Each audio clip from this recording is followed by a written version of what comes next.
more speed off the tee, more control with your irons, more spin with your wedges, and more opportunity to shoot lower scores. The all-new Pro V1 and Pro V1X.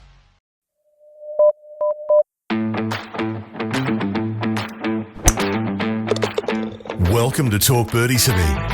This is Australia's most popular golf podcast with former world number 16 Nick O'Hearn, the only player to beat Tiger Woods twice in match play, and tour pro Mark Allen, who played professional golf around the world for 15 years, including a British Open. We're coming from our studio at Titleist and FootJoy headquarters. Titleist is the #1 ball in golf, and FootJoy is the #1 shoe and glove in golf. And thanks to our great partners, Watch My Numbers, the most powerful database golf app in the world. Download from the App Store or Google Play. Ping, as with Nick O'Hearn, will help you play your best. See your local golf shop or professional for a Ping club fitting. The Golf Clearance Outlet beat everyone's prices. Visit golfclearanceoutlet.com.au for your nearest store. And Better, the fastest and easiest betting app in Australia. Now that's better. Now, from our studio at Titleist and FootJoy headquarters, it's time for Talk Birdie to Me. Here's Nick O'Hearn and Mark Allen. Hi everybody, this is a Talk Birdie to Me special. It's a feedback special, and before we get started, I'm not sure I'm even. I'm not sure I'm even allowed to do this, but I've got some feedback for FootJoy. Now, this is a shoe that will be coming to our shores soon. Oh my God, the greatest casual looking shoe. You can wear this to the office, you can wear it down the street, you can get out of your car and put some petrol in it, and I'm telling you, you won't be embarrassed. It is superb. A little bit of FootJoy on the back. I think it's due out in about September. Now, my feedback to FootJoy is Nick and I need a pair of these. We need a pair right now. And Dan also needs a pair of these right now. That's the most beautiful casual shoe I've ever seen. It is a gorgeous shoe. All right, boys, ready for some feedback? Comments, questions, advice? As ready as I can be. Do I need to put the helmet on? We good? Well, there is a couple. Okay, this one first of all from Daniel. Now he's talking about your story, Nick, last week about wearing golf clothes to the baseball in San Francisco. Oh yeah, which was very funny. It's very funny. Daniel said that was a full day, and I reckon from memory you had a good first round the next day as well. Jeez, that's a good memory. Oh, Dan McQuilkin. Dan McQuilkin. Yeah, he was caddying for me. We had so much fun. I think he might have beaten me at Olympic, actually. I had to give him a few shots, but what a golf club. Yeah. Andrew has an idea to run by you guys. Andrew Perkin. Now, guys, this might sound crazy, but when you have the opportunity to play 2 or more courses, why don't we increase the field of professionals to 200? That would give most pros on the Aussie circuit a go.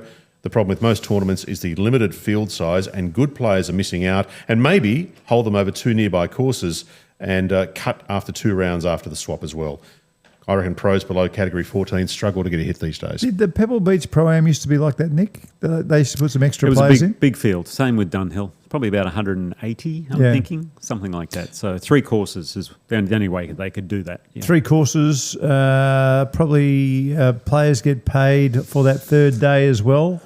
Is that the way it goes or no? I think it's still just the usual 60 or 70 player cut. So Okey-dokey. yeah, it was pretty hard to get through. I remember a Dunhill cut was usually around 9, 10 under. Yeah, okay. So I like what he's thinking. It does make sense to give more players a run, and hopefully, like in golf, and the way it should be, only the strong survive and make a cut. That's the way we like it, and that's why making a cut is exciting in golf tournaments on a Friday. So, Daniel, I like your thoughts. As long as these Andrew, I like your thoughts. As long as these pro-ams aren't the National Open. Oh, okay. I'll keep saying it forever. Mentioned the war now. Email from Laurie Morgan here. Laurie said, "Great pod, guys. I'd love to hear I love hearing real opinions on Aussie and world golf. What are your views on the Australian Open being permanently in Melbourne's Sandbelt, the best courses in the world, with both LIV and PGA players invited?" Wow, that would be something, wouldn't it? But permanently in the Sandbelt? Well, not permanently, no. But in the Sandbelt would be good. The rotation of the golf course, given it's a national open, it needs to go around, and it has to go around the country. That's why it's called the National Open. Otherwise, you may as well just call it the Victorian Open, which, hey, we'd love to have an event like that. But at obviously the Sandbelt courses, you could rotate it to a couple of the different ones, as we know, but it needs to go around the country. Okay, so let's do this mathematically. Which courses in Australia are worthy of the Australian Open? So in Melbourne, you've got Royal Melbourne Composite, Kingston Heath, Metropolitan, Victoria. They're the big four, and big four. they're close enough to town. PK's knocking on the door, but it is a bit further out, It's a little bit too far away, in my view. There's 4. But probably worth the drive. Yep. So there's 4 for sure.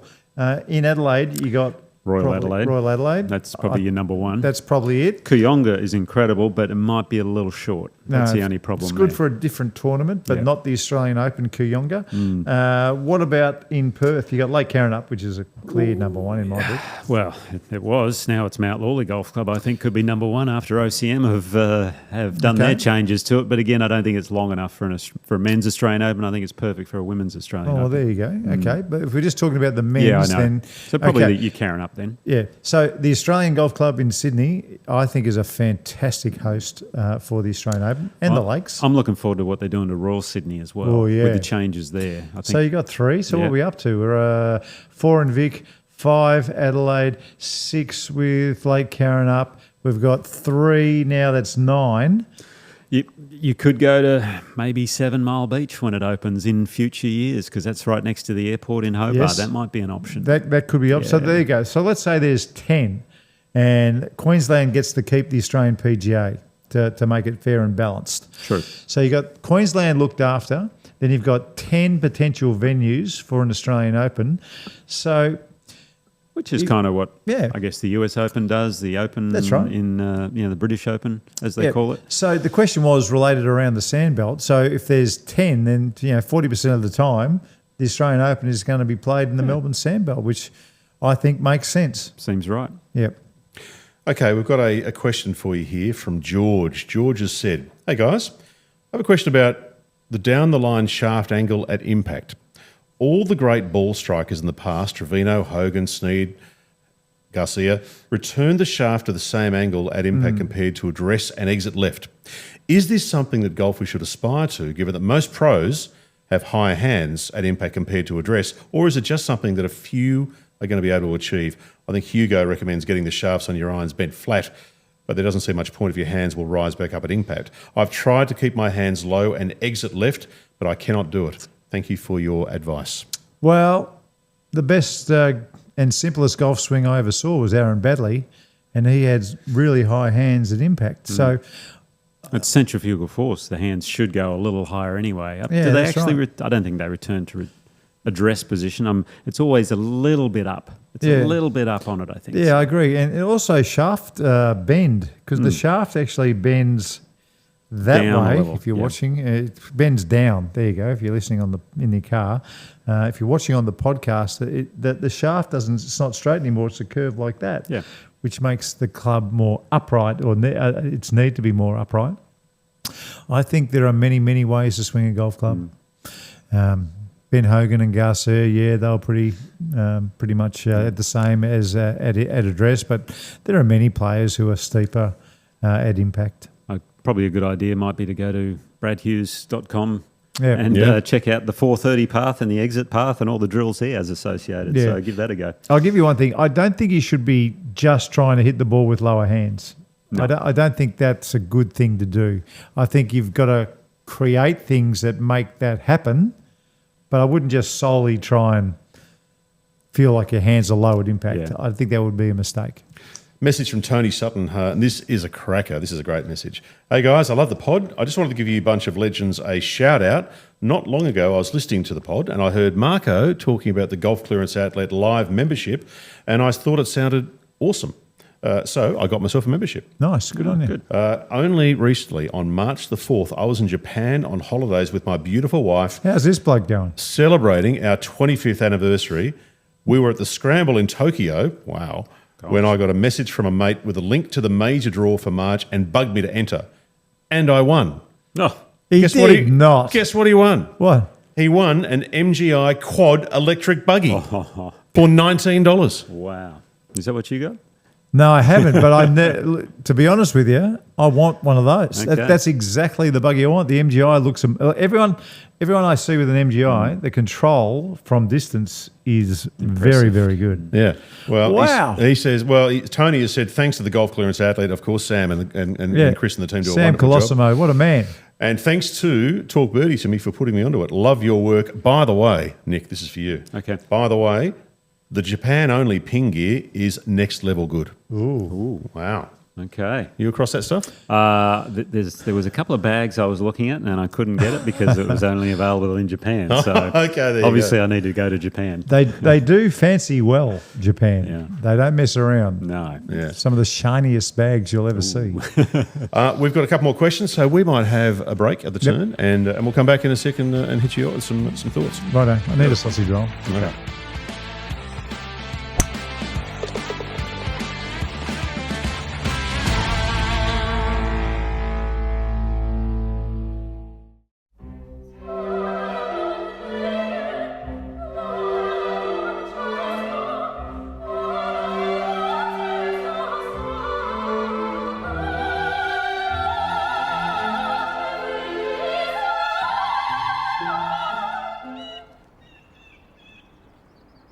Looks good, man. Dude. Are we in slow motion, too?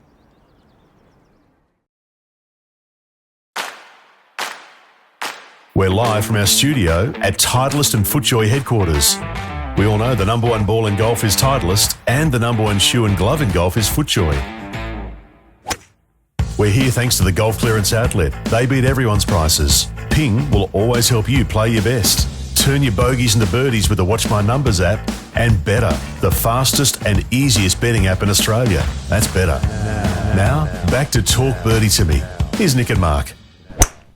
Okay, Dan, what have you got for us? Okay, last week you were talking about unusual putting techniques. Yes, And on the there- PGA Tour. In the top five. There It was was some good ones. it was very funny. Andrew Huntley heard that. He said, "Love the podcast, guys. When you mentioned short putters, my memory went to Andy North, a very tall guy who gripped the staff on a short putter. Yeah. I remember. Great player who won 2 The man US who Opens. only wins Yes. opens. Yeah. I don't think Terry Hills might have been one of them too, I think. there is. I don't think they called him the man who only wins opens. It was only 2 events he won on tour. Can we check that? Can you get Yeah. his Wikipedia page up, please, Dan? See if you can find it. Let- Because let me do that, Dan. if- You're busy doing feedback. Because let me check that. If that is the case, that you have a long career on the PGA Tour and the only 2 events you've won are US Opens, Pretty impressive. that's remarkable. You'd think he'd, Hell of a- squeeze up. Heck of a golf commentator too, by the Photos way. Yeah, he was a He was great really golf good. commentator. Photo is extraordinary.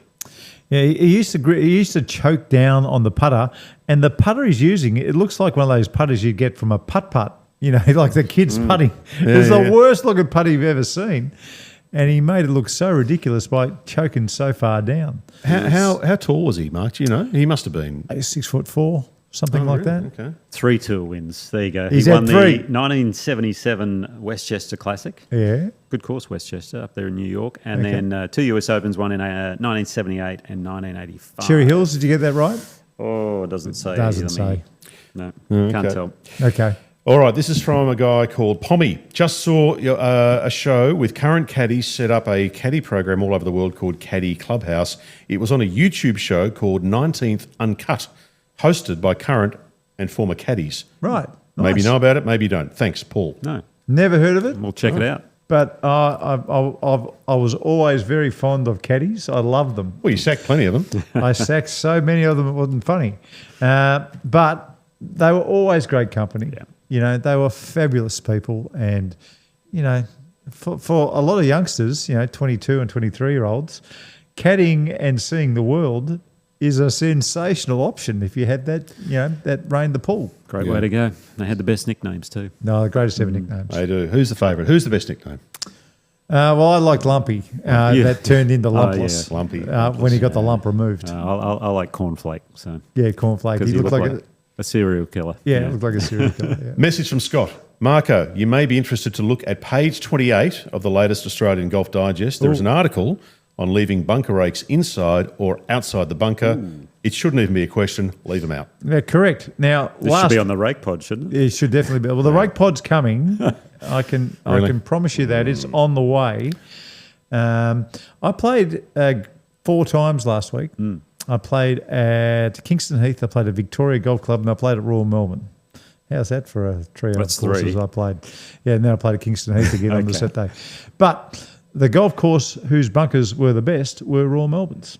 Royal Melbourne's had those wooden rakes that you can push the sand and drag the sand back, and they had every single rake on the golf course left in the entry point or one of the entry points into that bunker. Outside of the bunker. Outside of the bunker. It was so easy. And, the greatest thing is when you're stepping out of a bunker, quite often you leave big footprints. Well, you can use the rake on the way out and just fix those footprints, and then you just lay it next to your feet. It's so easy. But I'm telling you, clearly the best bunkers, the best kept bunkers were Royal Melbourne, where they have 1, great rakes, out of those 3. 2, they are left out of the bunker. Okay, email here from Mark. This is a question for you. Guys, my ball is on the green. I place my marker down behind the ball and move it to a putter head to allow someone to putt.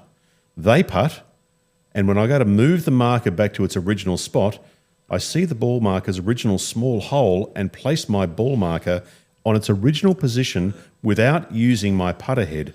Is there any penalty for that? So he's using one of those plastic markers with the big spike in it. Correct. Right. Yes. Well, I would imagine he's in trouble because it's not there anymore. Well, turns out I know the guy who did this. Do you? Yeah, a friend of ours, Mark Rothfield. He listens quite a bit, and he posed the question to me, and I said, look, send it into the pod because we'll answer it on there. In the meantime, I've done a little bit of research. We've got our guru rules chief to look into it. Mr. 100%. Mr. David Duval. Yeah. Stuart McPhee. Yeah. What did he say? And I couldn't believe what he said. There was something around the rules saying you should move it back the way you have moved it. So if you move your marker in a certain fashion, you should move it back in the same way. However, if you don't and the ball goes to the exact same position, well, then there is no penalty. So what that means is if you move the ball to the side using your marker, but you see that there's a little spot in the green where the marker was, rather than moving the marker back and then putting the ball down, you can just move your ball to in front of the marker, and there is no penalty apparently because the rule says you should, not that you must. Right. So if you ever move your plastic marker with the big pointy thing on it, with the spike on it, you don't need to use if you know where club. it came from. Well, the hole will be there, so you can put the spike in the hole. Correct. Yeah. Which I would have thought there's at least a one-shot penalty because you didn't move the marker back, but I guess that not. makes sense because every once in a while I'll be on the first green and I would have forgotten to put a marker in my pocket, and I'll get the tee out and I'll just put a little point. Little mark. Zit, zit, and there's a little arrow. Are you allowed to do that? Well, we should find out from Stuart. Yeah, when he gets back from the US. Yeah, that's right. Well, stay tuned. We'll find out whether you're allowed to put 2 lines on the green to mark your ball. But if you do that, there's no marker and you can just go put it back, can't you? So, Mark, you're safe. Don't worry. Final question on this this feedback pod. This is from Adam, and it's a fun one, this one. Yeah. Adam has said, okay, boys, so what is it? Hole-in-ones or holes-in-one? You guys drive me mad because you chop and change all the time. I would personally go for hole-in-ones, but I don't really care as long as you don't keep changing it. P.S. I love the show. Okay. I've never actually thought about it. So how many hole-in-ones have you had, or how many holes in one have you had? Yes. I've got a fix. How many aces? That's right. We'll leave it at that. I think they both work, but if we're driving someone crazy... Let me just say it, and whatever rolls off the tongue. How many holes in one have you had? Holes. I went for holes. How many hole-in-ones have you had? I think it's holes in one. Correct. Yeah. That's what I think. How many times have you... How many holes How many in times? One? Well, how many times have you had a hole-in-one? I do think holes seems to roll easier than hole-in-ones. Yeah, true. Yeah. I think. This is like trying to read a 30-foot putt with 4 Yeah. breaks. But to your point, Mark, if we're driving a Wolfpack member crazy, we've got to fix it. Yeah, that's right. So I think how many the aces have you had? consensus? And I think we leave it at that. That makes it simple. Yeah, true. All right, boys, fun show, and we will see you next time. Good on you, Dan. See you next time. Cheers. And that's been Talk Birdie to Me, Australia's most popular golf podcast, with Nick O'Hearn and Mark Allen, coming from our studio at Titleist and FootJoy headquarters. As everyone knows, Titleist is the #1 ball in golf, and FootJoy, the #1 shoe and glove in golf. Wherever you get your podcasts, make sure to subscribe, maybe leave a review, and we'd love you to share the pod with a friend who loves their golf. Huge thanks to our fantastic partners. Ping, like they do for Nick O'Hearn, will help you play your best. You can see your local golf shop or professional for a Ping club fitting. The Golf Clearance Outlet always beat everyone's prices. Visit golfclearanceoutlet.com.au for your nearest store. Watch My Numbers is the most powerful data-based golf app in the world. You can download from the App Store or Google Play. And better, they've got the fastest and easiest betting app in Australia. Download from the App Stores today. Now that's better. Keep in mind, what are you really gambling with? But for now, from our studio at Titleist and FootJoy headquarters, thanks for being a part of the show. We'll see you next time.